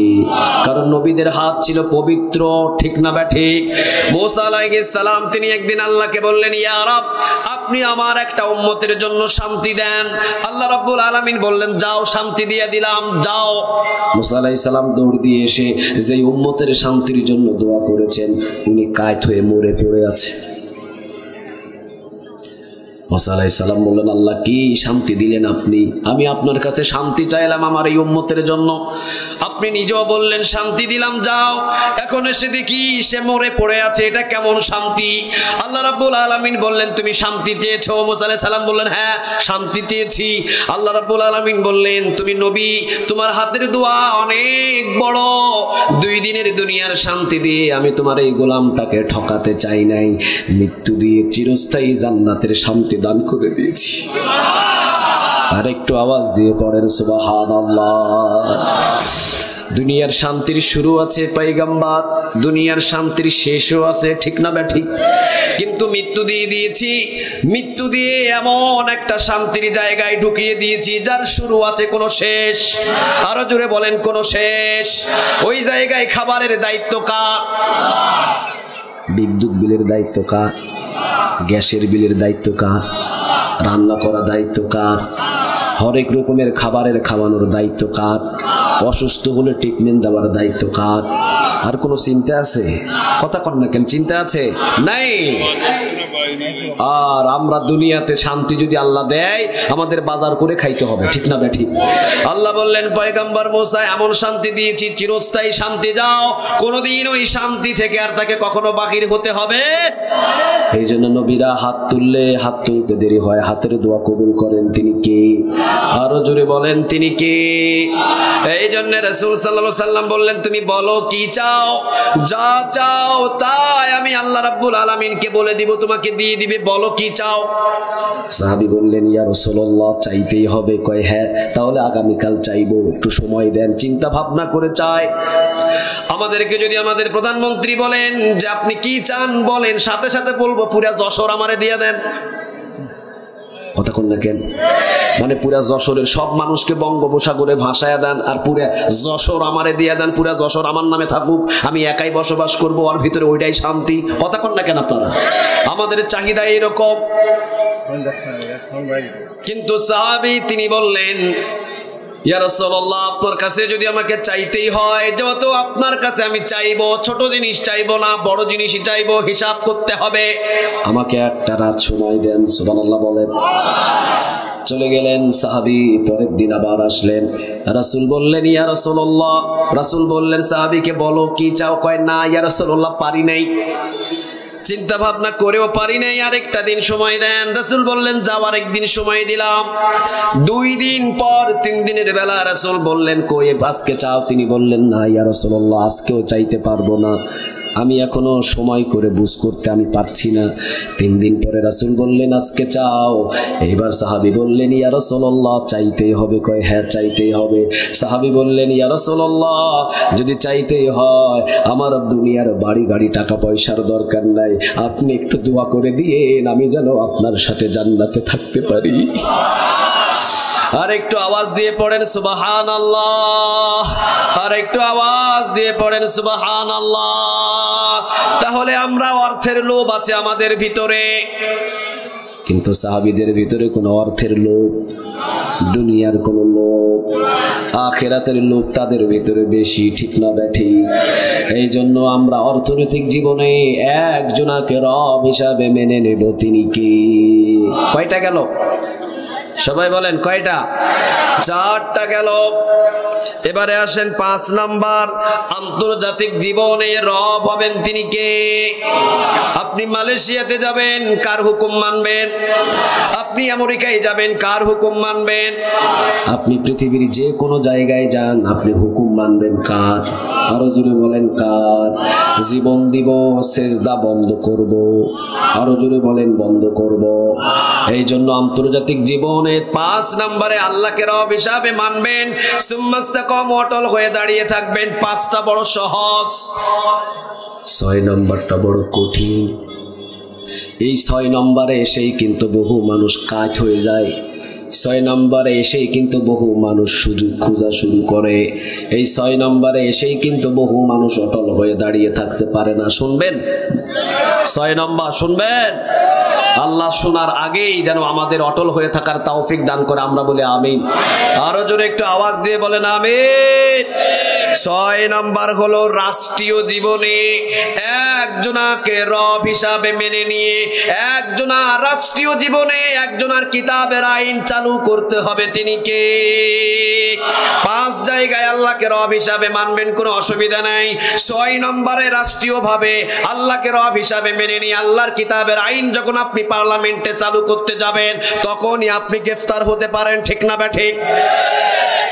তখনই আপনাকে মামলা দেওয়া হতে পারে, তখনই আপনার হাতে পায়ে ডান্ডা বেড়ি পরানো হতে পারে। আর এই সময় কিন্তু অনেকে কায় কথা কন না কেন, কয় হুজুর দিনকাল ভালো না, সময় পাইলে কোরআনের আন্দোলন করব, সময় পাইলে কোরআনের আন্দোলন করব, যখন সময় হবে তখন করব। কিন্তু 6 নম্বর জায়গায় বলেছেন যে রাষ্ট্রীয় জীবনে আল্লাহ রাব্বুল আলামিনকে রব হিসাবে মেনে নিয়ে আল্লাহর কোরআনের রাজ কায়েমের জন্য ময়দানের ভিতরে নেমে যাবে, সুম্মাস্তাকাম, অটল হয়ে দাঁড়িয়ে থাকবে, তাকে আমি মৃত্যুর আগে জান্নাত দেখিয়ে দিব। ওয়াদাটা কার? মৃত্যুর আগে জান্নাতি। সুবহানাল্লাহ বলেন।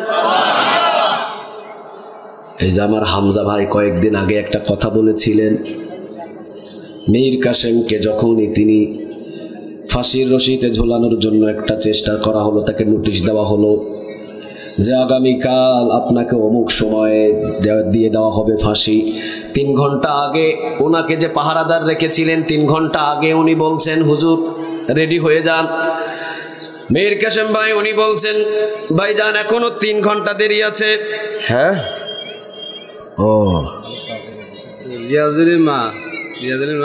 ঠিক আছে যান, এটা এখন আমি বলতে পারবো না, আলোচনার ভিতরে।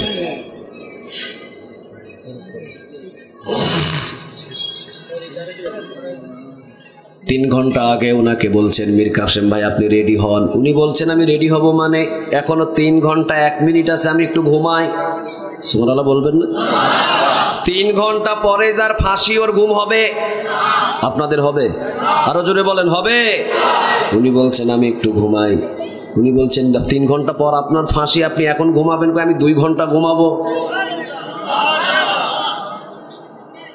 3 ঘন্টা পর যার ফাঁসি হবে তিনি বলছেন আমি 2 ঘন্টা ঘুমাবো। 2 ঘন্টা পর আপনি আমাকে ডেকে দিয়েন।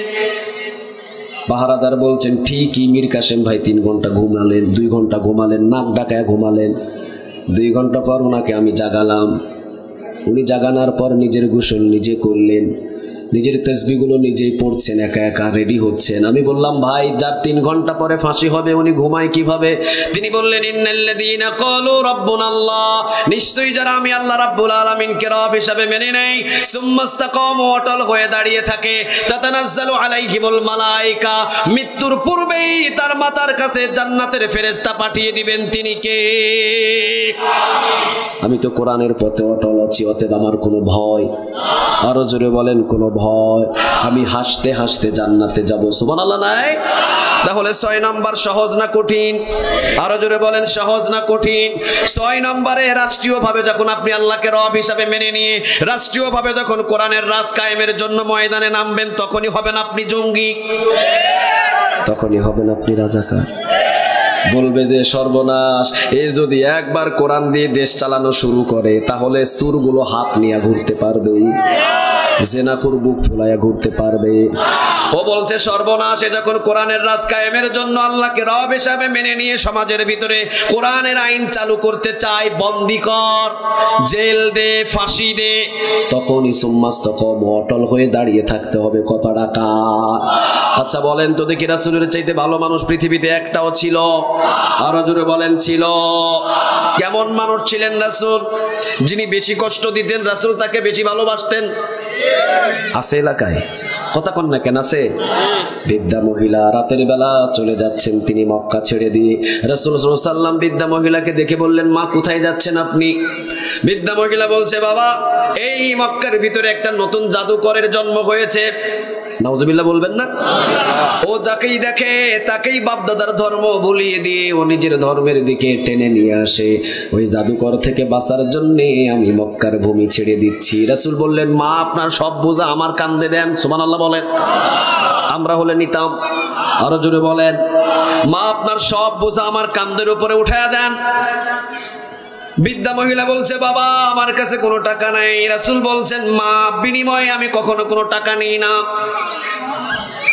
বৃদ্ধা মহিলা বলছে, জাহিলিয়াতের যুগে এমন ভালো মানুষ আমার জীবনে কোনোদিন আমি দেখি নাই। ঠিক আছে বাবা নাও। কাঁধে নিলেন। রাসূল নিজে সব বোঝা নিয়ে গেলেন। বৃদ্ধা মহিলা বললেন, বাবা এখানে রেখে দাও। রাসূল রেখে দিয়ে বললেন, মা আমি যাচ্ছি। বৃদ্ধা মহিলা বলছে, বাবা তুমি কে? কি তোমার পরিচয়? মক্কার ভিতরে তোমার মতো ভদ্র মানুষ আমার জীবনে একটাও আমি দেখি নাই। কে তুমি? রাসূল বললেন, মা যাকে আপনি জাদুকর মনে করেছেন, যার ভয়ে আপনি মক্কা ছেড়েছেন, আমি সেই মুহাম্মদুর রাসূলুল্লাহ, আমি সেই মুহাম্মদ। বৃদ্ধা মহিলা কেঁদে দিলেন। সামনে এসে চোখের পানি মুছছেন আর বলছেন, বাবা ভুল করেছি, আমাকে তুমি মাফ করে দাও।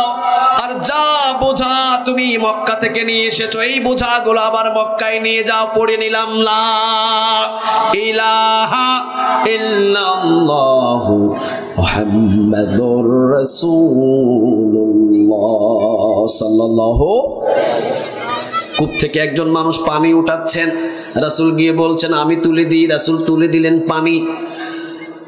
বৃদ্ধা মহিলা, বৃদ্ধা পুরুষ বলছেন, কে আপনি? তিনি বলছেন, আমার পরিচয় শুনতে হবে না, আমি কে, আগামীকাল আবার এসে পানি উঠিয়ে দিব, আপনি বলেন আমাকে, আমি ওখানেই থাকি।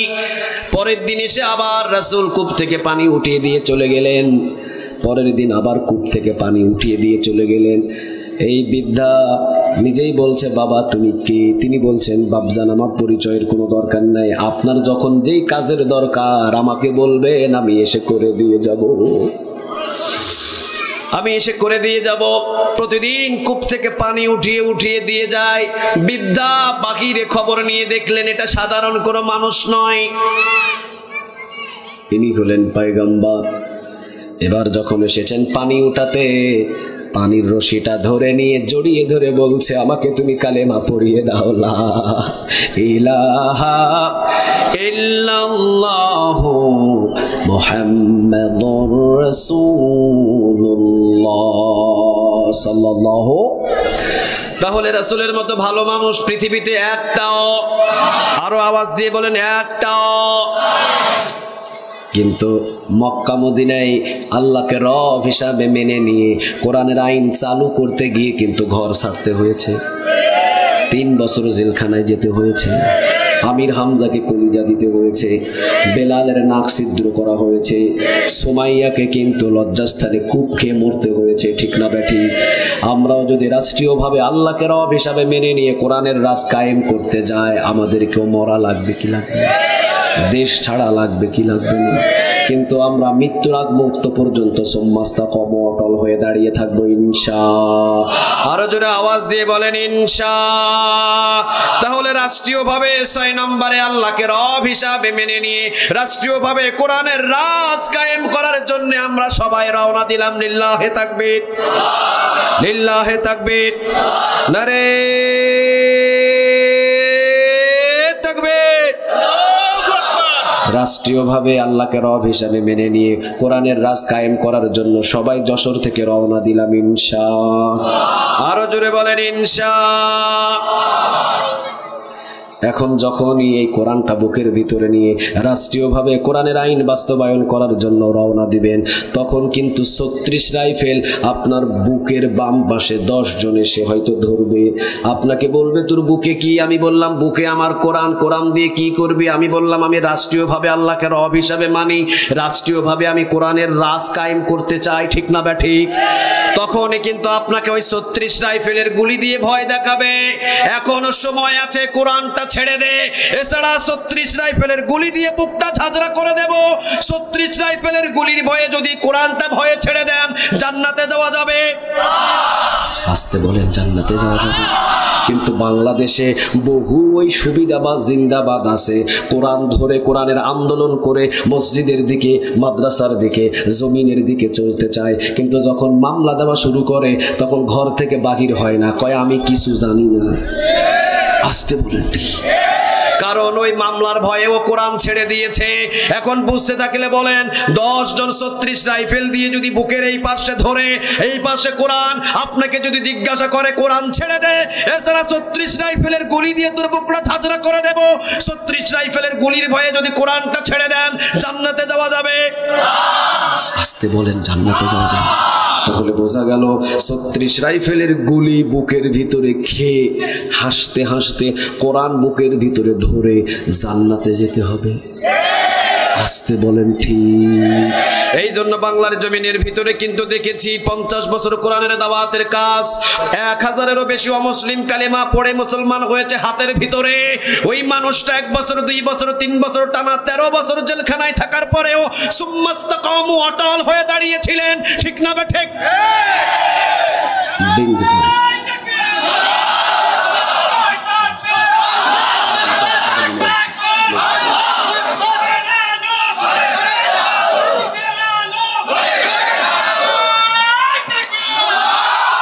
আল্লাহ তুমি কবুল করো। আর একটু জোরে বলেন আমিন। আপনাদের কাছে একটু ব্যাগ গিয়েছে, স্বেচ্ছাসেবকেরা নিয়েছে, আপনারা একটু 5 টাকা 10 টাকা করে দিয়ে একটু সহযোগিতা করিয়েন। মা বোনেরা যারা আছেন ওখানে একটু ব্যাগ দিবে স্বেচ্ছাসেবকেরা, একটু 5 টাকা 10 টাকা করে দিলে আগামী বছর যাতে মাহফিল করতে পারে আপনারা সহযোগিতা করবেন, যাতে এই মাহফিল কিয়ামত পর্যন্ত জারি থাকে ইনশাআল্লাহ। আর জোরে বলেন ইনশাআল্লাহ। আল্লাহ রাব্বুল আলামিন কি বললেন? সুম্মাস্তাকামু, এখন অটল হয়ে দাঁড়িয়ে থাকবে। কয় জায়গায় রব হিসাবে মেনে নি? আরো জোরে বলেন কয় জায়গায়? টানা 13 বছর জেলখানায়, এই জায়গা থেকে ওই জায়গা, ওই জায়গা থেকে ওই জায়গা, কিন্তু মুমিনকে কখনো ভাঙা যায় না। সুম্মাস্তাকামু, অটল হয়ে দাঁড়িয়ে থাকে। ঠিক না ঠিক?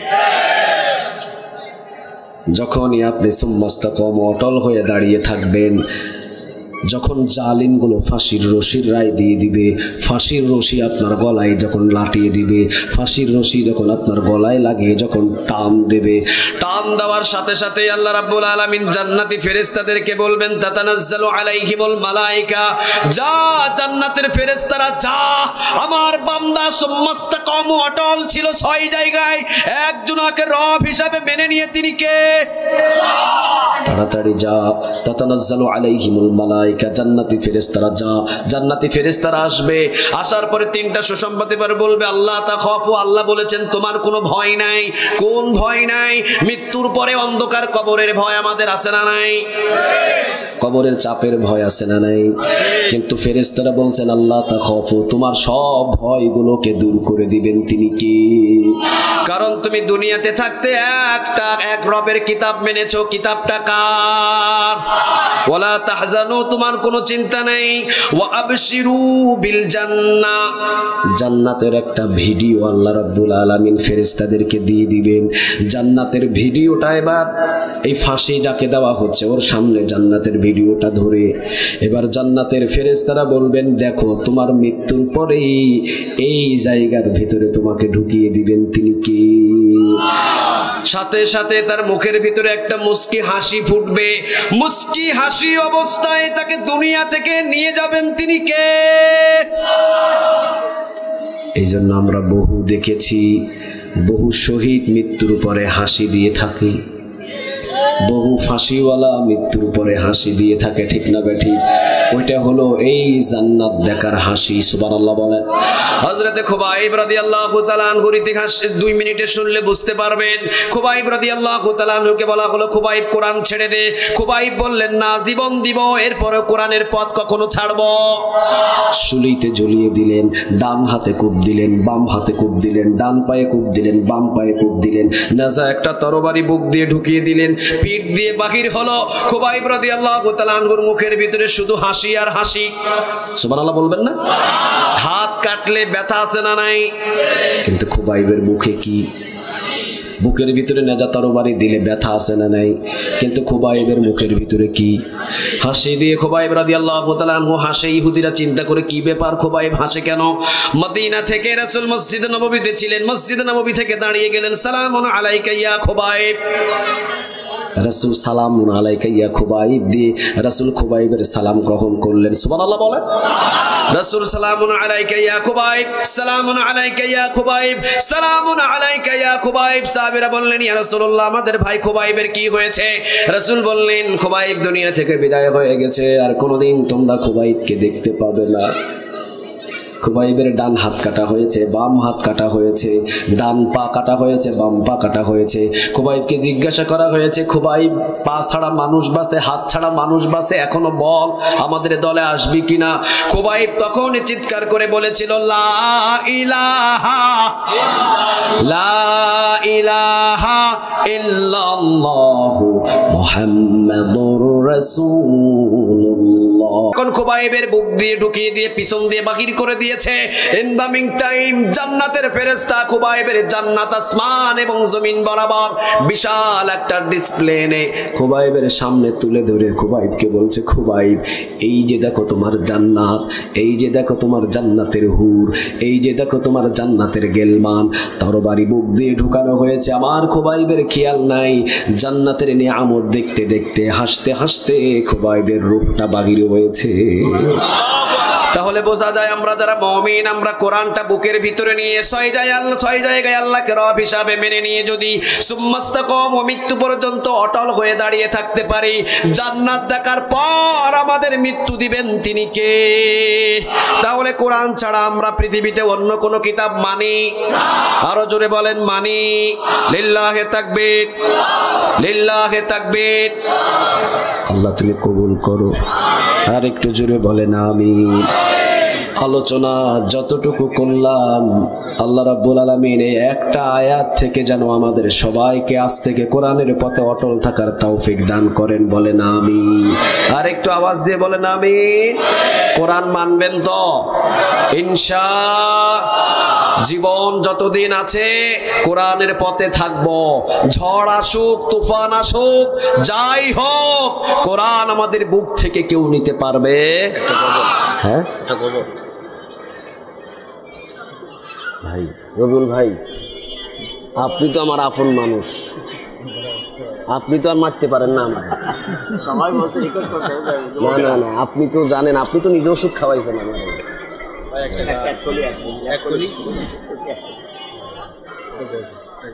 কি হবে বেঁচে থেকে, কি হবে বেঁচে থেকে অযথা বিদ্যা শিখে যদি না গড়তে পারি শোষণবিহীন সমাজটাকে? কি হবে বেঁচে থেকে অযথা বিদ্যা শিখে যদি না গড়তে পারি শোষণবিহীন সমাজটাকে? কি হবে বেঁচে থেকে, কি হবে বেঁচে থেকে? কি হবে কিতাবাদির তালিমি দিয়ে মাদ্রাসাতে যদি ওই খোদার কোরআন নর্দমাতে থাকে পড়ে? আপনাদের গলায় আওয়াজ আছে? লিল্লাহে তাকবীর, লিল্লাহে তাকবীর। কি হবে ছাত্র সেজে চুমুকে সনদখানা যদি হয় বিদ্যালয়টা পতিতাদের আড্ডাখানা? ঠিক না বা ঠিক? এর চেয়ে মরাই ভালো, দেশ ছেড়ে যাওয়াই ভালো, এর চেয়ে মরাই ভালো, দেশ ছেড়ে যাওয়াই ভালো। কি হবে ধোকা দিয়ে বিবেকটাকে, কি হবে ধোকা দিয়ে বিবেকটাকে? কি হবে বেঁচে থেকে অযথা বিদ্যা শিখেন যদি না গড়তে পারি শোষণবিহীন সমাজটাকে? কি হবে বেঁচে থেকে? কি হবে আলেম হয়ে ইমাম সেজে সমাজেতে পারো যদি সত্য কথা উচ্চ স্বরে না বলিতে? বহু আলেম আছে বাংলাদেশে 12 চাঁদের খুতবা দিয়ে বছর পার। আসতে কোন ঠিক? কে বলছে তোমাকে এই মসজিদের জমায় বসে 12 চাঁদের খুতবা দিয়ে সারা বছর তোমাকে পার করে দিতে? কে বলেছে? খুতবা কিভাবে দিতে হয় জানো তুমি? 12 চাঁদের খুতবা একটা পাইছে, পাইয়া উনি অহংকার করে, কয় আমার ইমামতির বয়স 36 বছর। ওনার ওয়াজ 12 চাঁদের খুতবার বাহিরে একটাও নাই। খালি 12 চাঁদের ওয়াজ দিয়ে উনি খুতবা দিয়া 36 বছর চাকরি করতেছে। আর বহু ইমামের চাকরি 2 মাসও টিকে না। আসতে বলেন ঠিক। জুমার খুতবা ওটাকেই বলা হয়, জুমার খুতবা ওটাকেই বলা হয় সমাজের ভিতরে যে হারাম কাজ চলে ওই হারাম কাজের প্রতিবাদ প্রতি জুমায় করার নামটাই হলো জুমার খুতবা। ঠিক না বেঠিক? তোমার এইদিকে রাসূলকে গালি দেয় আর তুমি ওইদিকে জুমার খুতবা 12 চাঁদের খুতবা দিতেছ মিয়া। তোমার এইদিকে সমাজ হারাম কাজে লিপ্ত হয় আর তুমি 12 চাঁদের খুতবা নিয়ে পড়ে আসো। 36 বছর না, তোমাকে বাঁচায়া রাখবে আরো 36 বছর কমিটি, কারণ বলবে যে তোমার কি দরকার আমাদের। এমন সুযোগবাজ ইমাম বুদ্ধি নাই। আসতে বলেন নাই।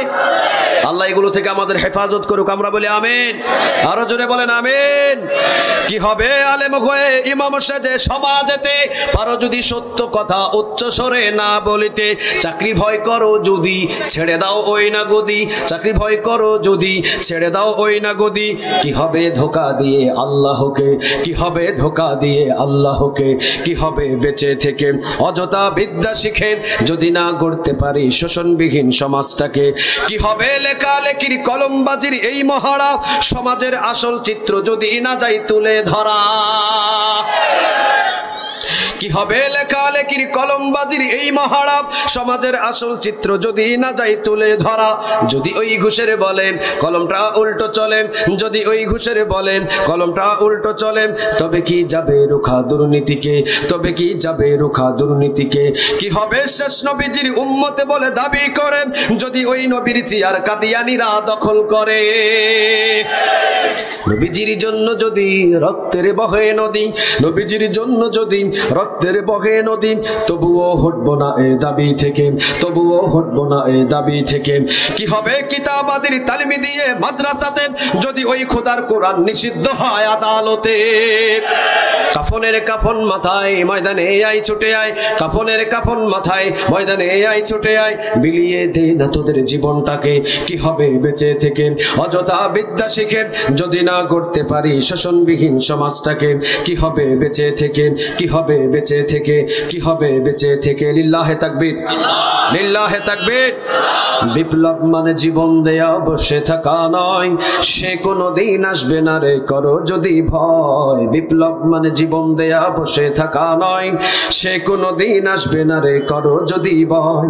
আসবে বিজয় রক্ত আর জীবনের বিনিময়, আসবে বিজয় রক্ত আর জীবনের বিনিময়। বিপ্লব মানে জীবন দেয়া বসে থাকা নয়, সে কোনো দিন আসবে না রে করো যদি ভয়। বিপ্লব মানে জীবন দেয়া বসে থাকা নয়, সে কোনো দিন আসবে না রে করো যদি ভয়। লড়াইয়ের ওই ময়দানেতে যেতে তোমাকে হবে, প্রয়োজনে সব রক্তটুকু জমিনেই ঢেলে দেবে। রাজি আছি সবাই, রাজি আছি সবাই। লড়াইয়ের ওই ময়দানেতে যেতে তোমাকে হবে, প্রয়োজনে সব রক্তটুকু জমিনেই ঢেলে দেবে। তবুও তোমায় লড়তেই হবে, মানিবে না পরাজয়, তবুও তোমায় লড়তেই হবে, মানিবে না পরাজয়। বিপ্লব মানে জীবন দেয়া বসে থাকা নয়, সে কোনো দিন আসবে না রে করো যদি ভয়। বিপ্লব মানে জীবন দেয়া বসে থাকা নয়, সে কোনো দিন আসবে না রে করো যদি ভয়। আল্লাহ আমাদের কবুল করুক, বলেন আমিন। আর একটু জোরে বলেন আমিন। তাহলে আলোচনার বিষয় 6 জায়গায় কাকে রব মানবো। সুম্মাস্তাকাম, অটল হয়ে দাঁড়িয়ে থাকবো। কোন জেল জুলুম অত্যাচার আমাদেরকে ভাঙতে পারবে? আরো জোরে বলেন পারবে। 6 নম্বরে আল্লাহকে রব হিসাবে রাষ্ট্রীয়ভাবে মেনে নিয়ে আইন চালু করতে হবে কার? আরো জোরে বলেন কার? আল্লাহ আমাদের সবাইকে কবুল করুক, বলেন আমিন। আর একটু জোরে বলেন আমিন। আর কিছু কথা আছে না মোনাজাতের দিকে যাবে?